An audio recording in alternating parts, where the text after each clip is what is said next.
some beautiful sunshine there. I know, it's my studio is bathed in sunlight all day long. As soon as the sun rises, it comes right in from the side of me. I think the first time I came across your work was at the Graduate New Designer Show in London in 2017. And later on that year, you had a beautiful phoenix dress in the hand and lock prize for embroidery. What was the starting point for that piece of work, and how long did it take you to create? That piece was called Rising from the Ashes, and I created that through the final year of my Textile Surfaces degree. Rising from the Ashes was born out of lots of research, really. I spent the summer in southern Spain, and I finally got the opportunity to go and visit the Alhambra, and just the beauty of the place was something that really stood out to me, and I spent hours looking and photographing the beautiful stone carvings in the Alhambra, and I knew at that point that's what I wanted to be in part of my final year's piece and the research that I'd done. The other thing that I wanted to be in was about military dress uniforms, so all the beautiful gold work that's on there, and that has a place in my heart really of spending 10 years in the Royal Air Force, so it's quite a personal thing for me as well. So combining those two together was where the phoenix and came up with, really, the techniques and the embellishments that are actually on there. In the fabric of the dress, you can see where I've taken elements of the stonework and I've hand drawn motifs which I've put into a repeat pattern and silkscreen printed onto Defiant fabric before hand dyeing that, and that makes the basis of the dress. I suppose a lot of the meaning behind the phoenix and the rising from the ashes, it has really personal meanings to me, not just from working in the RAF, but also because my career after that became working with children and young people. I was a children's services manager for a large national children's charity, and I became really ill and struggled to carry on with doing that, which is what led me to being in university. I was given a tour around the university and saw this really beautiful picture on the wall of a denim jacket which had been really highly embellished and embroidered, and I thought, do you know what, that's exactly what I want to do. And a week later I started, and I was in a room of people who'd all been to college and done art and everything else whilst we were at school, and I thought, what am I doing here? I don't know nothing. And I thought, do you know what, I'm just going to soak it all up and just try the best that I can. And that's what I did, and I learned so much. So in the second year I finally got my diagnosis of rheumatoid arthritis, so actually the stitching and using my hands all the time is really helping, you know, to keep my hands supple and be able to keep using them properly. But in terms of stitch, I had no idea what it was all about. I think I'd done a couple of cross stitches whilst I was in the Air Force, passing time, and that was it, until I came to a project called the Stitch Surface in my second year, and I just fell in love with I suppose, everything going so slow and just taking each stitch as it comes and seeing what you can create with a bead or a piece of material or a bit of wood. Within that project I got 100%, which I thought was actually unheard of, but it happened, which spurred me on, I think, to go forward and think, actually this is what I need to be doing with my future, and this is what I'm good at. So when it came to doing the Phoenix piece, I just played with materials. I had no idea what I was doing half the time, what the techniques were called. I watched endless YouTube videos and read books, and I just ordered lots and lots of materials and went to the knitting and stitching show and just bought lots and lots of different things. I thought, right, now's the time to put it all together and see what I can come up with. And this mythological creature just jumped out at me and thought, that's what you're meant to stitch. And I just played. Part of the wing didn't start off like that. I stitched all the sequins down and decided that actually it didn't look right, so then I started to lay padding down and to raise the surface, and that bit turned out well, so I did the second one and I found some feathers and I thought, oh, how can I use these? So I started to strip them and play with them and then got them to bend, and that turned out to be an eyelash. I just really enjoyed the mixing of materials, of where materials shouldn't be placed together, but actually it's so right in the end.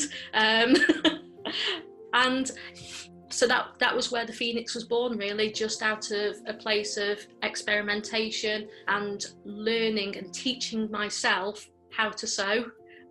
And actually it's probably one of the things that I'm most proud of so far, because it's the culmination of the start of a journey for me, the start of a journey to become a textile artist, and to find my way in this world of so many embroiderers and so many stitches, and to try and eke my little unique area of using different materials.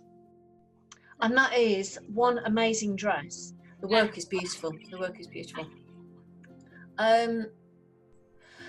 And you've won another prize recently, this time from the Bradford Textile Society, for using some rather unconventional materials. That piece is called Substratum.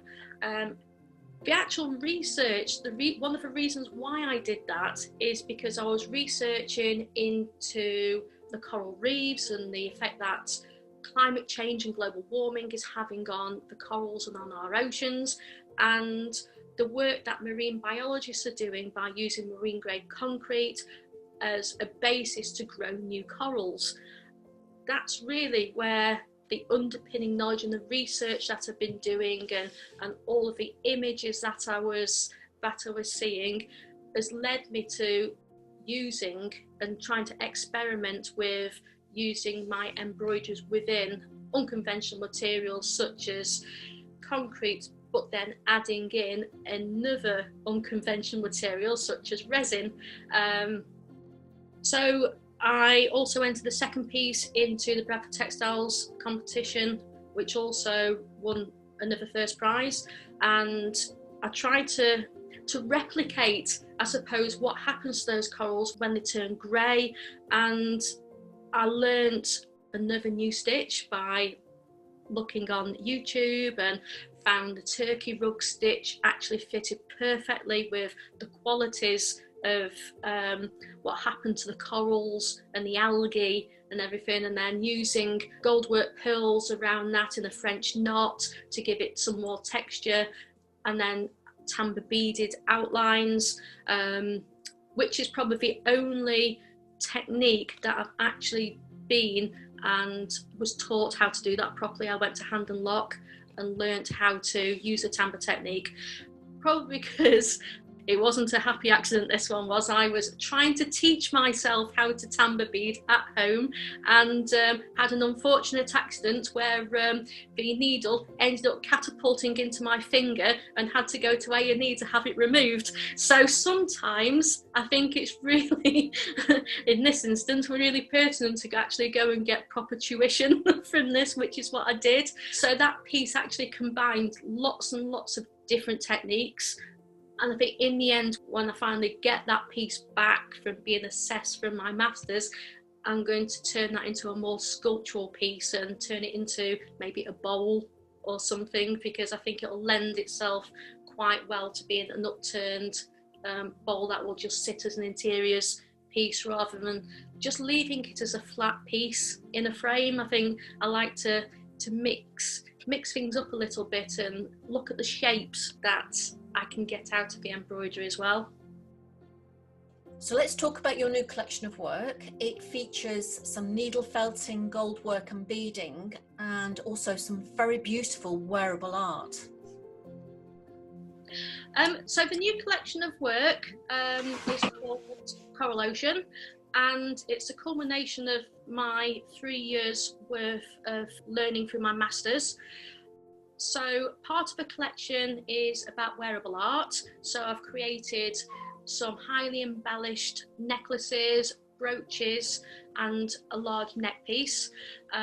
All of them are based on the research from the Coral Ocean. So looking, rather than actually trying to recreate exactly what the coral is like, I wanted to look at the shapes and how I could translate those into stitch, and what materials I could use. So I've used a lot of different beads to create depth and sequins. So each piece is very highly embellished, and I've introduced goldwork materials as well, but not in the traditional sense.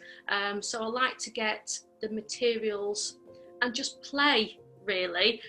As I say, I think sometimes that's the beauty of not having any traditional training behind me, is that I can take a piece of material and I'll start to play, and I'll just see what I could come up with and see what shapes I could recreate, rather than think I must lay this piece of material down in this way because that's the way I've been taught. So the other side of the collection is for interiors. So I've created a piece called Unfathomable Beauty, which is a large square piece of resin. It looks like the ocean, and within that there's 9 square blocks of resin within that.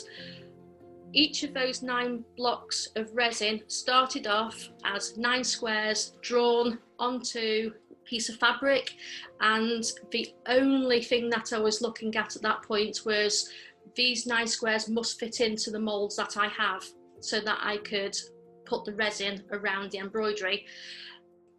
Although I do use a sketchbook to do a lot of research, I tend not to sketch out what I'm going to be doing in terms of my embroidery. I like to play on the materials, so I'll draw with my pens onto the materials, and then I'll start to stitch onto that as well, and if I don't like it, I'll simply unpick it and start again. So in that I get quite playful qualities through that. It's not planned, so I never know from one minute to the next what's actually going to come out of that. So once I cut off these pieces, the 9 squares of embroidery, those were put into the resin moulds, and there's some quite nice qualities come out of this, because if you turn around the blocks, the resin's actually started to act like a mirror, so it bounces around the light and bounces around the materials, which is an unexpected quality that I didn't realise was going to happen when I did it. So that was a really happy outcome.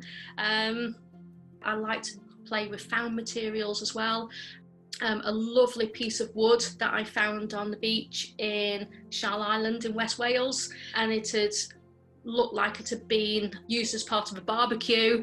Part of it was charred and the other bit was really smooth from where it had been in the ocean, and I thought that would be absolutely beautiful to add some embroidery, just to like the corals, just to bring it out of the wood and to see that it fitted into these little nooks and crannies. And that's probably one of the pieces I'm really proud of. I'm proud of all the pieces, but there's some quite unusual outcomes, I think, from the pieces that I've done. So the experimental side of it has been pushing myself to learn new techniques and just to play with materials has been really fun all the way through. I like everything I do. I think if you're going to do something, you have to enjoy what you're doing and to play with things and not worry about the outcomes and just see where it takes you.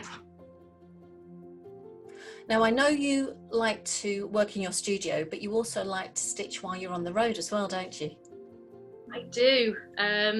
I have a motorhome which we've called Martha, and I just love taking my work away with me. So I suppose my life has changed, has certainly now my master's is finished, my future plans really is to spend more time in the motorhome, spend more time creating on the move, and seeing lots of different places and collecting materials from actually where I am at the time and making things from that area. So I've collected a load of sea glass, which I'm going to combine with embroidery and the resin. But it's something I've also been looking at doing, is about rebranding to the Nomadic Maker.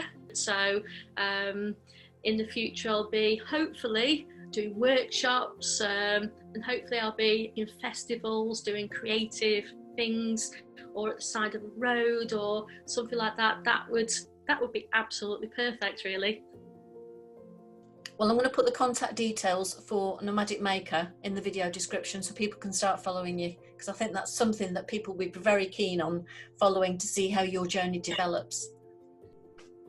Well, it's been an absolute pleasure talking to you today. Your work is beautiful, and I'm absolutely stunned with the wearable art pieces that you create. Thank you so much. I've loved every minute of talking to you. It's been great. Thank you.